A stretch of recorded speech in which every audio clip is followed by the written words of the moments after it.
Okay, so we have here in this week's parsha, Deuteronomy chapter 6, the bottom chapter 6, we have the Shema. If you look at the Shema, you look at verse 6. Verse 6 is, these words which I command you to this day shall be upon your heart, and you shall teach them thoroughly to your sons, and speak of them when you sit in your house, and when you walk on the way, and when you lie down, and when you rise up.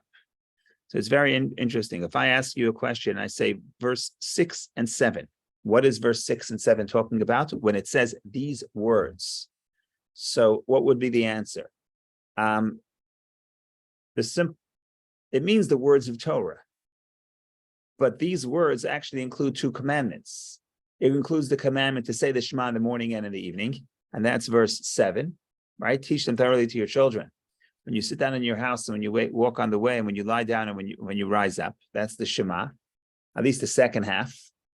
But the first half, teach them thoroughly to your children, is actually the verse that teaches you to study Torah. And v'dibarta bam, teach Torah to your children. V'dibarta bam, speak in them. This is words of Torah. So the same verses tell us that we should speak the words of Torah.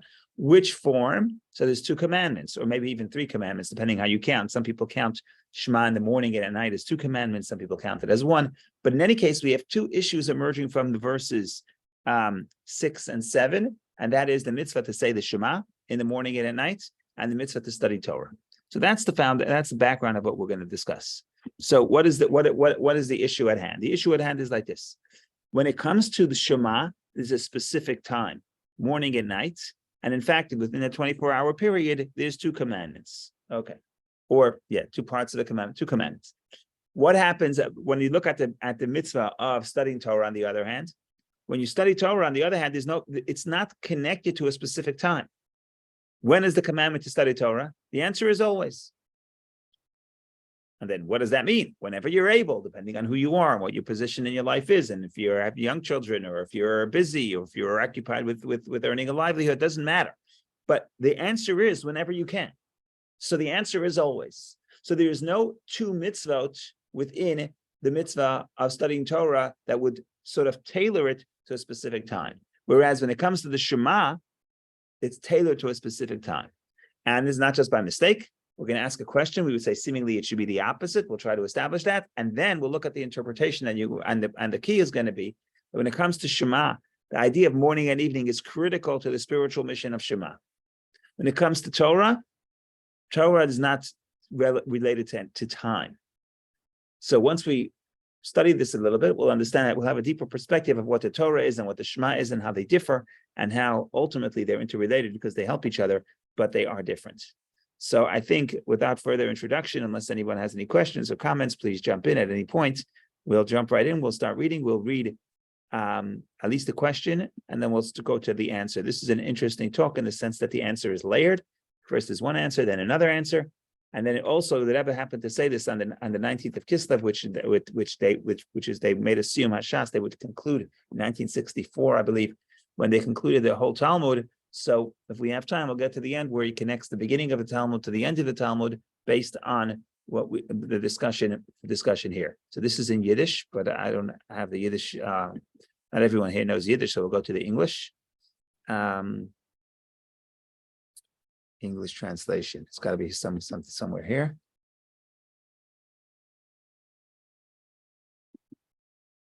Share this. We'll share it in the chat box.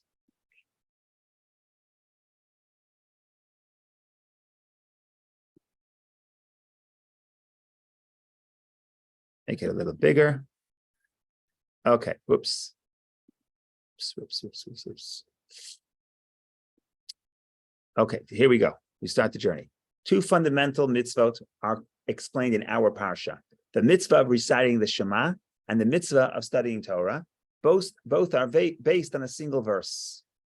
Halacha therefore establishes that reciting Shema in the morning and in the evening fulfills the obligation to toiling in Torah and day and night.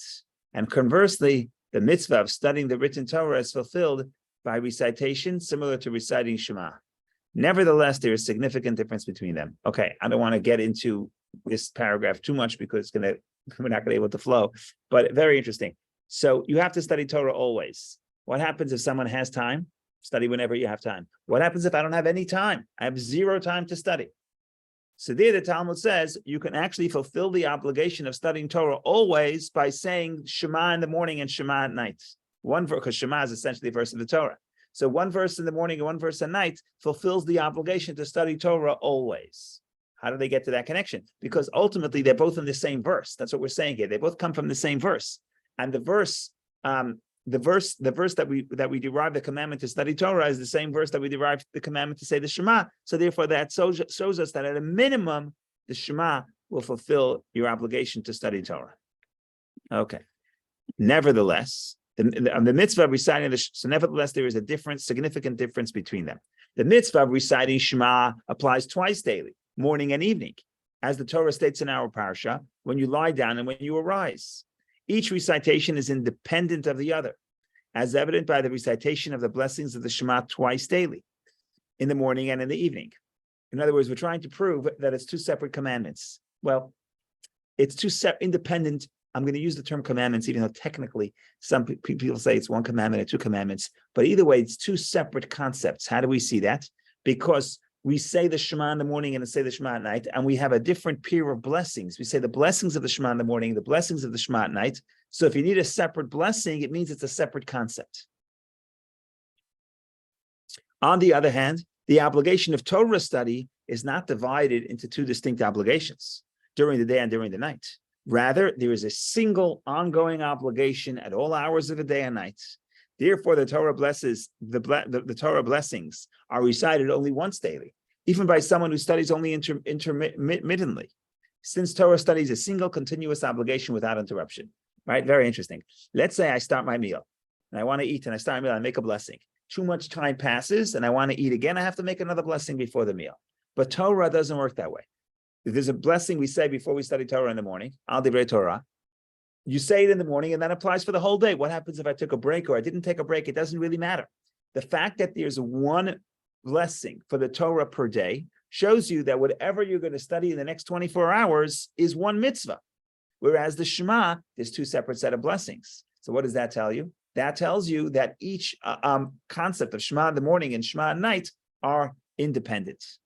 So that's the fact. Now the question is how come? And the Rebbe is going to argue that it should be the opposite. Why so?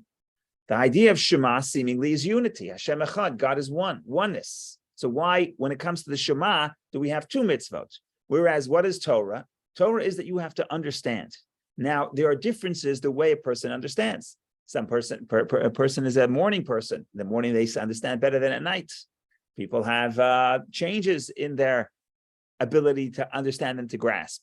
So it's seemingly unusual that the mitzvah of the Torah, study Torah, should be ongoing and continuous, one mitzvah, not incorporating any changes within the time of the 24 hours. Whereas Shema, which the theme of Shema is unity, and here all of a sudden we have multiplicity, we have morning, we have night, different mitzvot. So that's the question.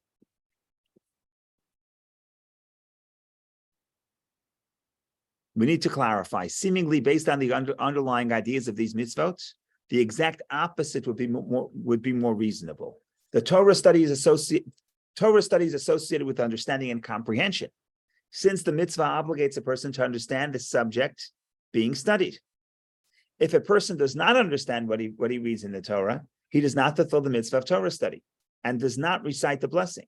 Since understanding and comprehension can vary, and not all time periods are the same, it is reasonable for the mitzvah of Torah study to be bound to time and to the divisions of time, right? In other words, you have to understand the Torah. When he says Torah, he means the oral Torah, not the 5 books of Moses, not the Tanakh, but all the other parts of the Torah. You must understand. If you don't understand it, it's not a mitzvah. You don't even have to say a blessing. If I don't understand the Talmud and I open up and I just read, I don't have to say a blessing of study of the Torah. It's not study of Torah.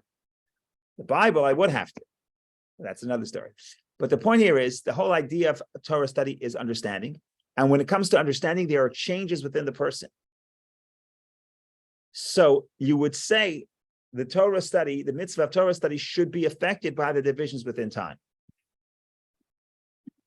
This is especially so since there's a difference between a person's comprehension when he studies during the day and when he studies at night.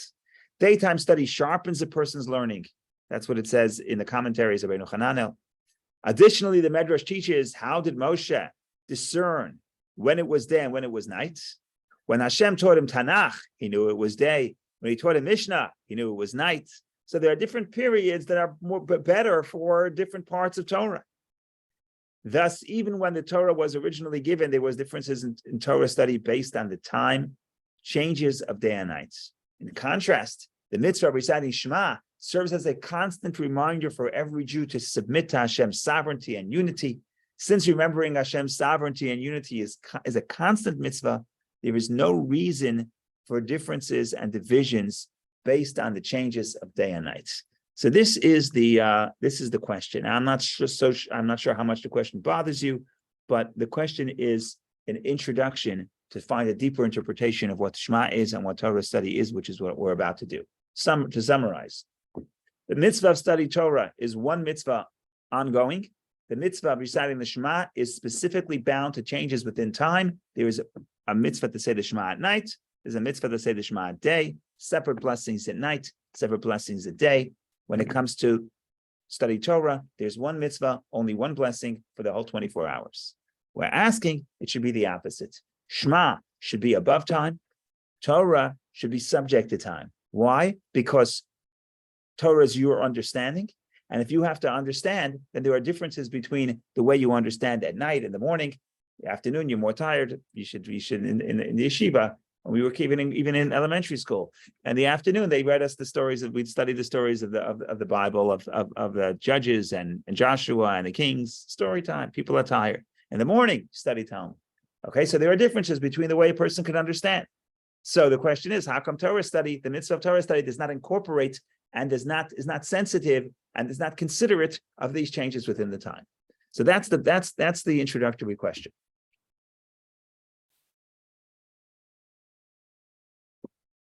Okay, so we're going to get to the answer. I'm going to give the answer just in one sentence, and then we'll elaborate. We'll hear that Rebbe say it. In one sentence, it's the exact opposite is true. The whole idea of Shema is discovering the unity of Hashem within the world. So you have to be able to apply the unity of Hashem to the differences within the world. And that's symbolized by the night and the day, the multiplicity, night and day, extremes. There's many ways to think about it. Day could be positive moments, night could be negative moments, etc. But the whole idea is, could you show that the entire world, with all its divisions, is actually an expression of the oneness of Hashem. So to do that, you want to specifically highlight the changes, the multiplicity, the divisions, and say all these divisions that we sense are actually all included in the oneness of Hashem. Now, you don't need Kabbalah or Chassidus for this. This is actually alluded to in the Talmud itself. The Talmud says that when you say Hashem Echad, you should think about making Hashem king in the seven heavens and the earth and the four directions, east, west, north, south. And they say that is alluded to in the word Echad. The word Echad has three letters, Aleph, Chet, Daled. Aleph is the oneness of Hashem. Chet is 8, 7 heavens and the earth. In the Talmud, there's 7 heavens. Talmudic literature is 7 heavens, so I'm not sure exactly what that means, but there's 7 heavens and earth.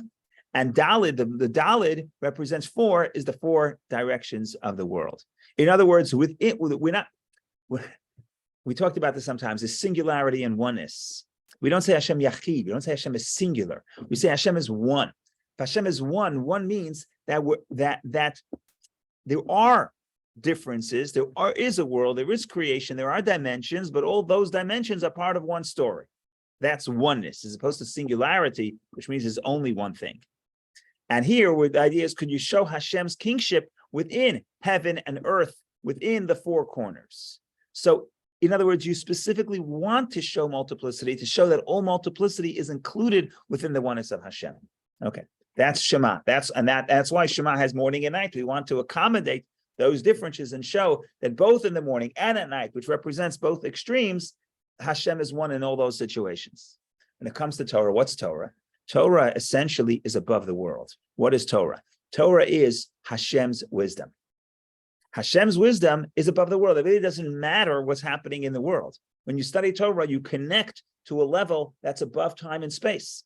It's Hashem's wisdom. So it doesn't matter when you connect to it, if it's dark outside or it's raining outside or it's light outside. The idea is not to show that Hashem is present within the world. The idea of Torah is to connect to the wisdom of Hashem that's above the world. And that's why you're trying to accomplish something else, which is why when it comes to Torah study, I don't know if the Rebbe says it in this talk, but he says it in many other talks, that the Talmud says, it's based on the verse in the book of Leviticus multiple times, Zot Torah Ta'olah. This is the law of the elevation offering, for example. So the word that it uses is not this is this chukat or mishpat. It says Zot Torah. This is the Torah of the elevation offering. So the Medrash said, the Talmud says, this teaches that anyone who studies the Torah, the laws of an elevation offering, it's just like he brought an elevation offering. Same thing with chatat, with the sin offering, etc. So in other words, if you want to actually bring an offering in the temple, well, you have a lot of conditions. You have to be living in a time that the temple exists. You have to be ritually pure. You have to actually go to the temple. You have to ask the priest to slaughter it for you. You have to fulfill all those laws. And it has to be during the day, right? Because you can't bring offerings at night. Now you could be sitting outside of Israel in your basement at night.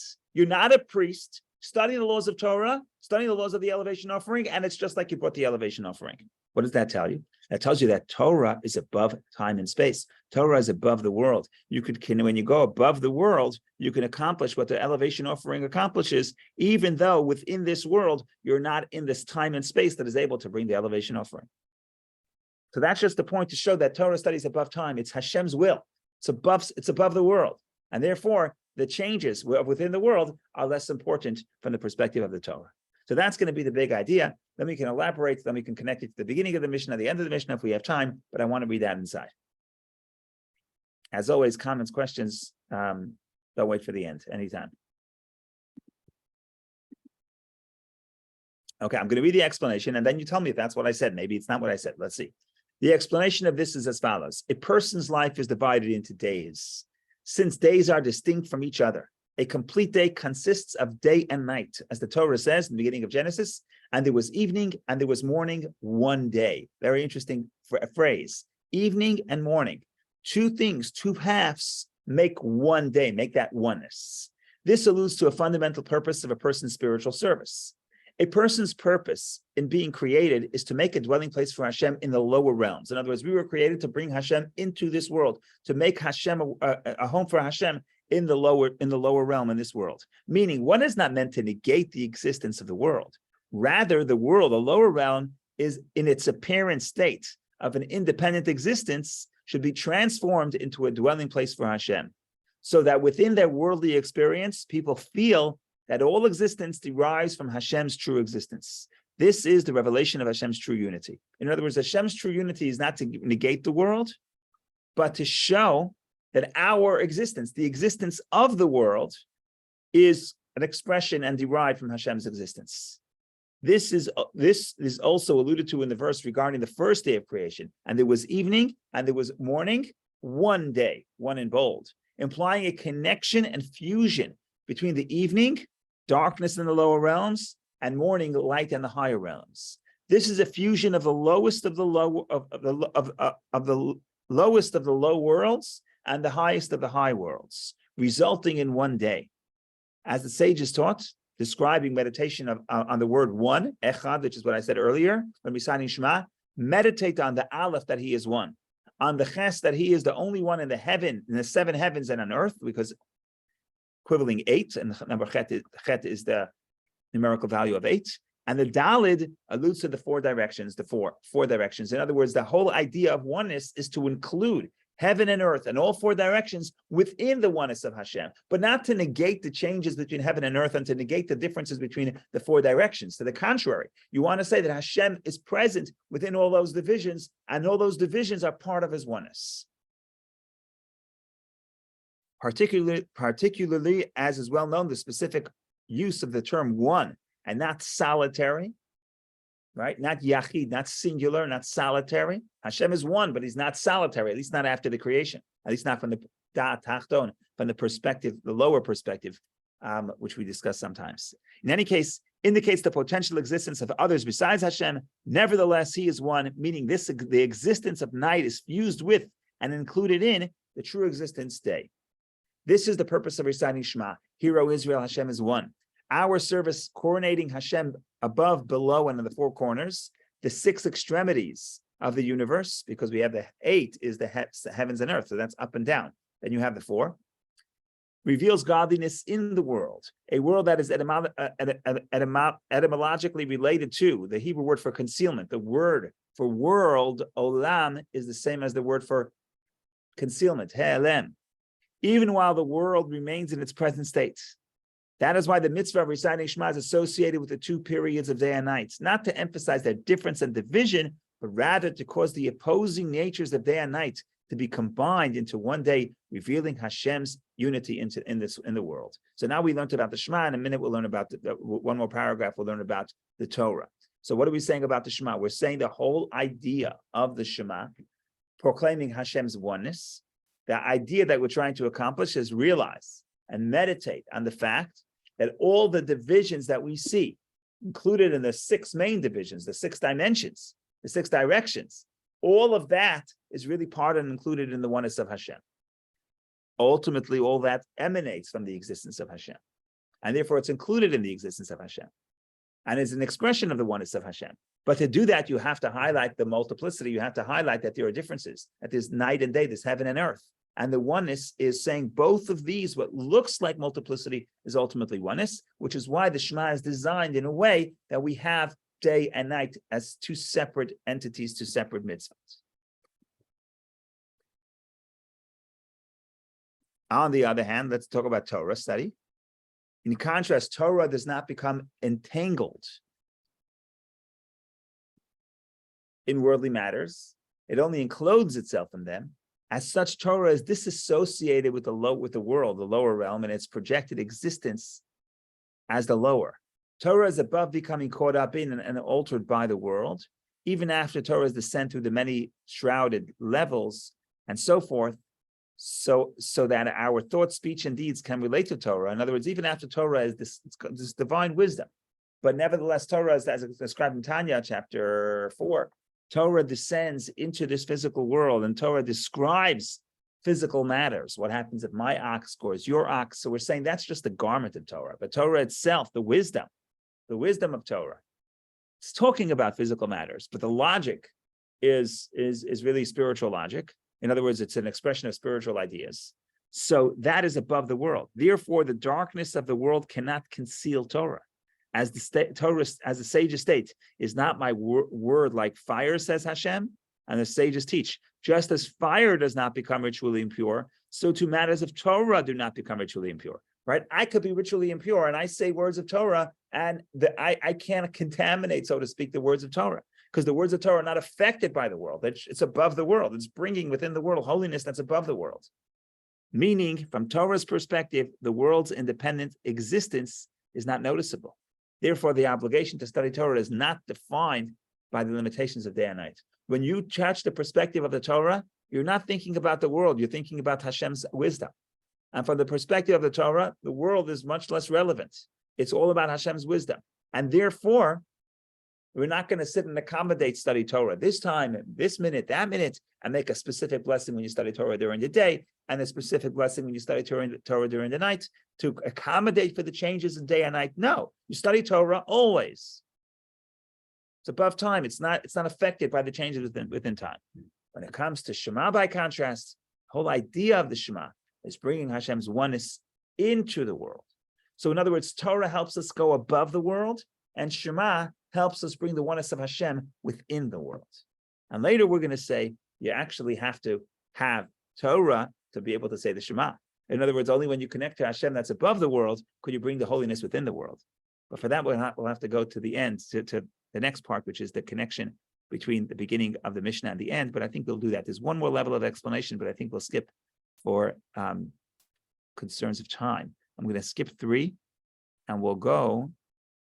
Oh, we'll skip 4. The two other levels. We'll go to the end of. We'll go to 5. We'll go to 5, I think. Okay, we're going to connect the beginning of the Mishnah and the end of the Mishnah. On this basis, we can also explain the relationship between the beginning of the Talmud and its end in the Gemara. The beginning of the Talmud discusses reciting Shema at night, right? Everyone knows the first Mishnah of Brachot, the blessings, is Me'ematai Korin et Shema ba'arvin. From when do we recite the Shema at night? So we start with mentioning the night. Mentioning Shema at night. The end of the Talmud is as follows. The Academy of Eliyahu taught, whoever learns halachot every day, meaning laws of Torah, not just the discussion and the pilpul and the debates, but the actual law. Anyone who studies laws every day is guaranteed that he is destined for the world to come. How do you know? As it states, the procedures, halichot, of the world is his. Do not read procedures, halichot, rather read halachot, the laws. Halachot bring him to the world to come. So this is sort of a play. Halichot olam lo. Literally, the procedures or the walking, the procedures of the world is his. We read that to mean halachot. If you study halachot, olam lo, you get the world. Which world? The world to come. That's the conclusion of the Talmud. We know that in the Torah and the like, the beginning and end are related, meaning there has to be a connection between the beginning of the Talmud, which is the mitzvah of reciting the Shema specifically at night, and the end of the Talmud, which is studying halachot, studying laws every day. To explain. The strength to observe the commandments, to recite the Shema in the evening, similar to all mitzvot concerning which we are requested to observe according to our abilities, comes from the Torah, which is greater than the changes of evening and morning and applies every day, a constant obligation. In other words, we didn't really elaborate, but 4 and 5 elaborate, 3 and 4 elaborate that darkness represents spiritual darkness. And part of the oneness of Hashem is to show that Hashem is present with you within the spiritual darkness. And that is a very difficult task. How do you achieve that task? You achieve that task by connecting to Torah that's above time.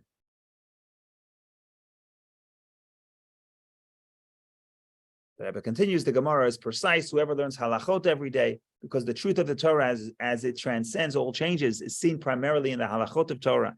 In the back and forth discussions of Torah, there are no final decisions. Not all Jews think alike, and both these and those are the words of the living God, meaning all the opinions are legitimate and because they're both an expression of Hashem's wisdom, especially since Torah has 70 facets, and from another vantage point, there are 600,000 facets in Torah.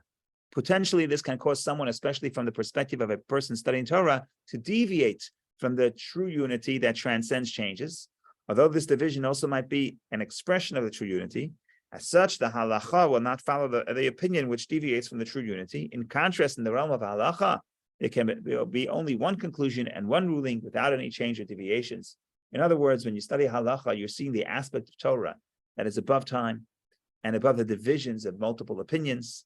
And what we're saying is, how are you able to say the Shema, to recognize the unity of Hashem at night in spiritual darkness? How do you do that?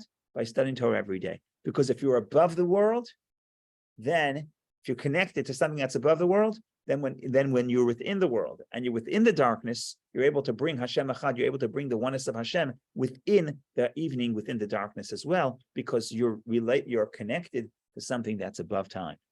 They say a Hasidic story that I've said it a few times about one of the Hasidic masters, early Hasidic generations. So the tzaddik, I believe his name was Rameir of Parmishlan. I believe he was a student of the Baal Shem Tov. So the story is that in wherever it was, in Eastern Europe, in Russia, I don't know where it was, in Ukraine, I don't know. So they would walk to the mikvah. What was the mikvah? The mikvah was you would come to the river, break the ice, and go into the mikvah. But it was icy, so everybody is slipping. Everybody would hold and walk and slip, make sure not to slip. And the tzaddik, Rameir Parmishlan, would walk, and he never slipped on the ice. He had no problems. So one day they ask him, they say, how is it that you don't slip on the ice? And he said in Yiddish, he said, if you're connected above, you won't fall down below. That was the answer. In other words, in some sense, if you're above the fray, if you're connected to something that's above the world, then even when you're within the world, and even within the trials of the world, then you have the ability to bring the holiness within those changes that occur within the world, within human nature. So that is the story in short. A lot more to say. Maybe we should have read 3 and 4.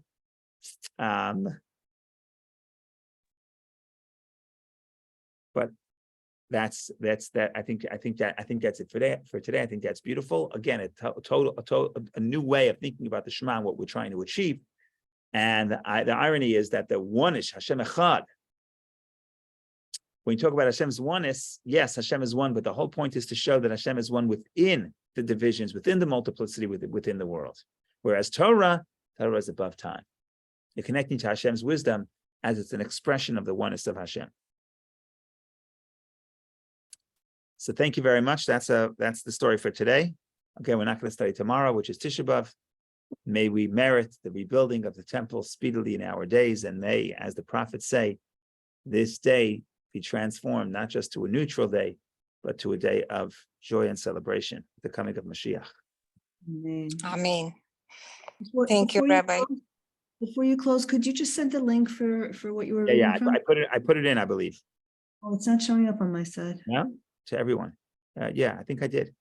Oh, maybe because when I logged in. Okay, here, I put it in again. Thanks so much. Okay, wonderful day. Meaningful. Only good thing, meaningful fast. Yes, thank you.